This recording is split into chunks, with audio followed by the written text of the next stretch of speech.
કોંગ્રેસ પ્રમુખે નડિયાદ મહાનગરપાલિકા પર આકરા પ્રહાર કરતા તંત્રની કામગીરી સામે ગંભીર સવાલો ઊભા કર્યા છે। કોંગ્રેસ પ્રમુખનો આક્ષેપ છે કે કાસ સફાઈ અને પાણીના નિકાલ માટે કરોડો રૂપિયાની ગ્રાન્ટ ફાળવાઈ હોવા છતાં પ્રથમ વરસાદમાં જ શહેરના મુખ્ય માર્ગ પર ગંદકી અને પાણી ભરાવાની સ્થિતિ સર્જાઈ છે।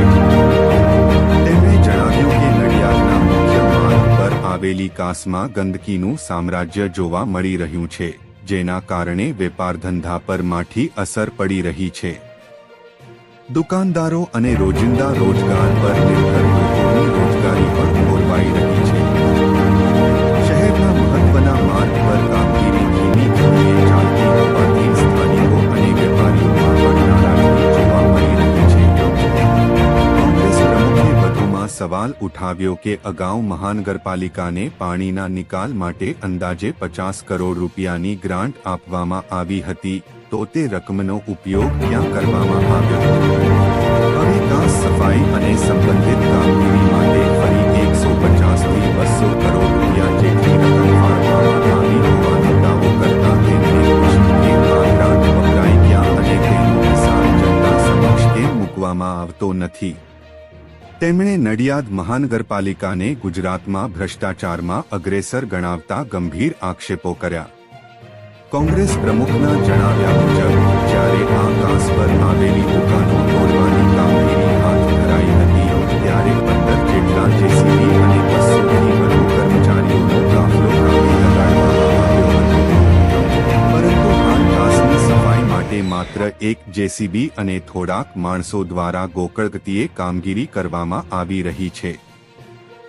તેમણે આક્ષેપ કર્યો કે આ રીતે કામગીરી ચાલશે તો કાસ સફાઈનું કામ 1 વર્ષમાં નહીં પરંતુ 3 વર્ષમાં પણ પૂર્ણ થશે કે કેમ તે અંગે શંકા છે। મુખ્ય માર્ગ બંધ કે અવરોધિત રહેવાના કારણે શહેરનું અવરજવર, વેપાર અને સામાન્ય જનજીવન પર અસર પડી રહી છે। કોંગ્રેસ પ્રમુખે તંત્રને નમ્ર અપીલ કરતા કહ્યું કે કાસ સફાઈ અને રિનોવેશનની કામગીરી વહેલી તકે પૂર્ણ કરવામાં આવે, જેથી નડિયાદનો મુખ્ય માર્ગ ફરીથી ધમધમતો બને અને લોકોની મુશ્કેલીઓ દૂર થાય।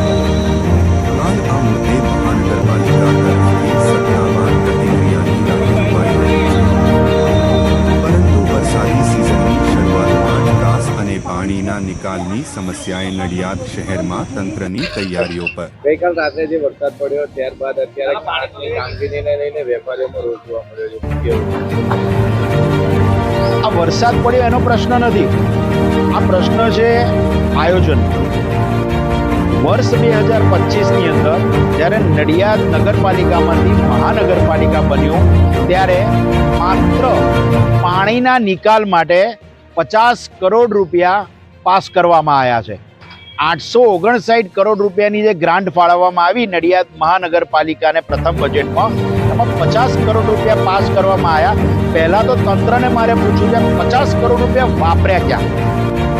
બીજો પ્રશ્ન કે આખું ગામ જાણે છે, નાનો બાળકથી માંડી અને ઘરડા વ્યક્તિ સુધી જાણે છે કે નડિયાદની અંદર મહાનગરપાલિકા એટલે ભ્રષ્ટાચારમાં ગુજરાતમાં પ્રથમ નંબરે આવતી મહાનગરપાલિકા, બરાબર છે।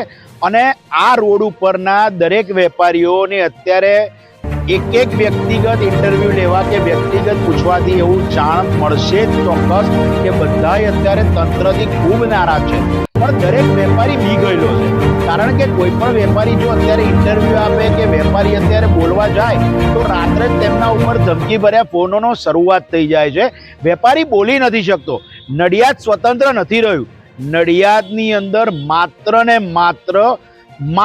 માત્ર એક જ વ્યક્તિ શાસન કરી રહ્યું છે કે જેની સામે કોઈ બોલી નથી શકતું। એનું આજે નડિયાદ ભોગવી રહ્યું છે। મારે તંત્રને પૂછવું છે કે આ વરસાદી કાસ છે, આ કાસ શું છે? વરસાદી કાસ છે। તમારી પાસે નડિયાદના વરસાદી કાસના નકશા છે?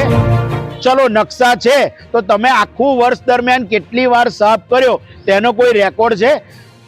જ્યારે જ્યારે હજુ કહું છું, મારા નડિયાદ વાસીઓને હું કહેવા માંગુ છું, આ રોડ ઉપર જ્યારે દુકાન તોડવામાં આવી ને ત્યારે 15 જેસીબીઓ કામે લગાડવામાં આવ્યા હતા. આજે જ્યારે મારું નડિયાદ તકલીફમાં છે ત્યારે 2 જેસીબી કામે નથી લાગ્યા. છેલ્લા 5 દિવસથી કામ બંધ છે. અરે યુદ્ધના ધોરણે કામ જ નથી થતું. જો યુદ્ધના ધોરણે કામ થતું હોત ને તો આજે નડિયાદમાં પાણીનો નિકાલ થઈ જતો. સ્વાભાવિક વસ્તુ છે કે પાણી ભરાય, ના નથી કહેતા, અમે વિકાસની જોડે છે, અમે ના મહાનગરપાલિકાના વિકાસની જોડે છે, પણ આ વિકાસ તો ગાંડો થઈ ગયો છે, આ વિકાસ ભ્રષ્ટાચારી થઈ ગયો છે.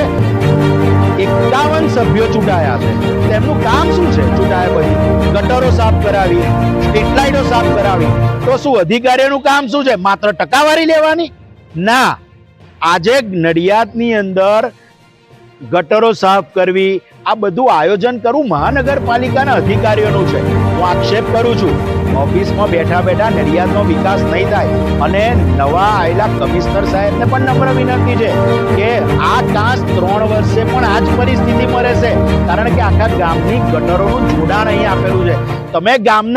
તમે આજે ભાજપ કોંગ્રેસ છોડી દો, આ નડિયાદના વિકાસનો પ્રશ્ન છે. તમે સામાન્ય નાગરિકને જઈને પણ પૂછશો ને તો આ કાંસ માટે તમને કહેશે સાફ થાય એવી પરિસ્થિતિ પણ નથી. અને આખું ગામ હેરાન થઈ ગયું છે. આ તો પ્રથમ વરસાદ હતો, સામાન્ય હતો, પણ જો વધારે વરસાદ ભરાશે ને તો આની અંદર સંડાસ બાથરૂમના પાણી લોકોના ઘર સુધી પહોંચશે. માટે તંત્રને વિનંતી છે કે એક નહીં 25 જેસીબી મૂકો, 500 માણસની ફોજ મૂકો. તંત્ર તમને કરોડો રૂપિયા, આ વખતે પણ 150 કરોડ રૂપિયા આપ્યા, એટલે 200 થી 250 કરોડ રૂપિયા આપ્યા, ગયા ક્યાં? આ બધું એક માણસોની ફોજ તૈયાર કરો, આયોજન કરો અને ઝડપથી આ વસ્તુનો નિકાલ કરો, તો જ નડિયાદમાં પ્રગતિના પંથે જશે. બાકી તમારા 2.5 વર્ષ પતશે ને એ માત્ર ને માત્ર ભ્રષ્ટાચારને ટકાવારી ગણવામાં જ જવાના છે.